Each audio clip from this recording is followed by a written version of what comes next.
Hello everyone, I'm Roxanne Moates, the National Wellbeing Manager for the Family of League Foundation. Today I am sitting here with Toni Hunt. Thank you, Toni, for inviting me into your home again. Thank you for having me. So Toni, can you just start by telling us a little bit about your rugby league journey? Like, where did it start for you? I played over in the Touch World Cup in 2019 in Malaysia, and I played with Scott Prince. I played against Scott Prince. And he kind of recruited me from there. So I went on and played with the Valley Diehards in I think it was 2021 season. So it started in touch footy? Yes. And then Scotty obviously said, hey, I see some talent there. So Valley's Diehards, then where else did you go? So I went from Valleys, I played my first season there, and I went on to make the Brisbane Broncos NRLW team. Wow, what was that like? Because you would have been in one of those very first seasons. Yes. I think I was the third season. Third season, okay. And it was kind of when COVID hit, so it was hard at the start because we had to do our own little separate trainings because we just didn't know when the season was going to start. Yeah.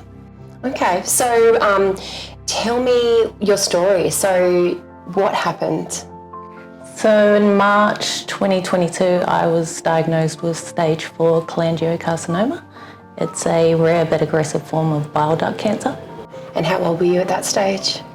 I was 33 years old. Wow. And how did you come to know, like, were you sick? Did you feel unwell? Like, how did that journey start? I kind of just had little pains. Honestly, I just thought it was the training and like I had pulled a muscle in my back. I felt like I had a constant stitch under my rib. I just never dreamed I was going to get a phone call that I had cancer. Wow. And what was that like when you received that call? I think I was more in disbelief. Like, you go from being so fit and being able to do so many things to you have cancer. It was just crazy. Yeah. And it is one of those stories where, you know, cancer impacts so many people. Yeah. So like you said, for you to get that message, it must have just been such a shock because you are and were incredibly fit. And yeah. Tell me about your family. So who else is in your family? So my partner, we've been together for about 17 years. I have 3 children, Cordell, who's 16, Kaya is 14, and Jai is 9. Wow. Yeah. And what was it like telling them what you'd just been found out? It's a bit heartbreaking, having to tell my children who, know about cancer and, they're old enough to understand the impacts of it. It was hard. Yeah. Sorry. No, that's understandable. So at what point did you find out about the foundation? I think it wasn't until about 3 months after Ellie Brigginshaw had been telling me that there was help, and I was so hesitant to reach out to you guys, but I'm really glad I did. Yeah, and I remember that phone call from Ali as well, because she initially rang me and said, I don't know what to say to Toni. Yeah. Like, we all care and we want to show that we love her and that we're there for her. But what do I say? And I just said to her, imagine it was you that had to tell people that news. What could people say to you? And then she said to me, by the way, can you help? And I always say that this is a marathon, not a sprint. And, Toni, we met in May 2022. Yeah. And I think to myself, it doesn't feel that long ago. No. Which is always a bit crazy. But, at that initial stage, I came and sat at this very table. I spoke to you and your partner, and we just said, how can we help? So tell me what that was like for you, A, to know about the foundation, and then B, the help that you received straight up pretty much. It's honestly it's been such a blessing. I think we're just so grateful that the Family of League Foundation has been able to provide that financial support for us. I guess it's just taken away a bit of a burden and allowed us to just focus on what's important right now, and that would just be my health and my recovery. Absolutely.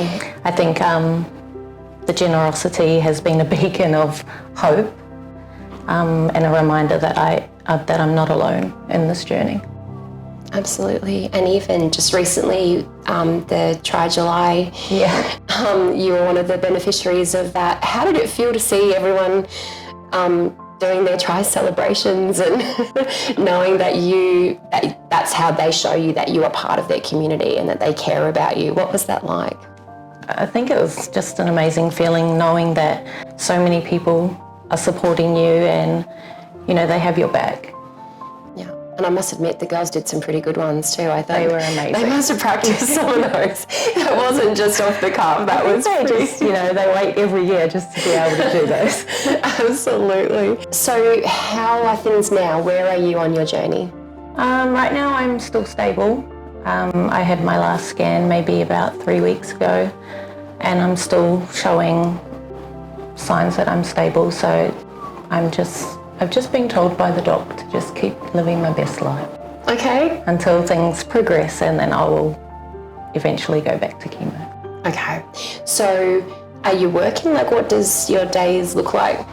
Not working. I'm just spending that time with my family, my friends, my kids. Just back to Uber mum. Yeah. And you're also a referrer for us. Yes. So the one thing I love about the people that we help is the ability, everyone always talks about, you know, the difficulty in asking for help. Yeah.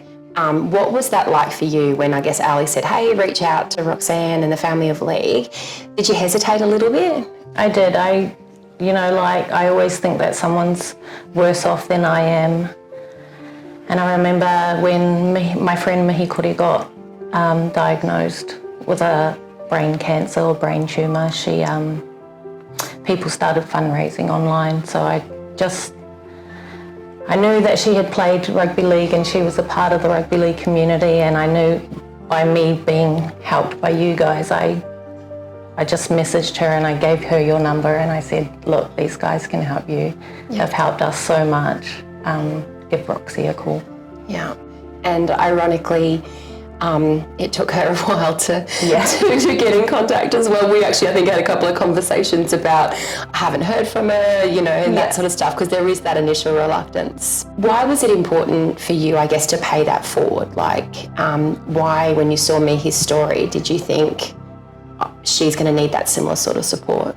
I think just so many people have helped me, you know, like I have a massive community behind me, supporting me, and I just wanted to be able to do the same for someone else. And I knew that they were struggling and she stopped working and that they would need the help. Toni, if there is someone that's watching this today and they know someone who could use a hand or could use a hand themselves, what would your advice to them be? If you're struggling, if you're going through anything, I guess, just reach out to the Family of League Foundation. Awesome.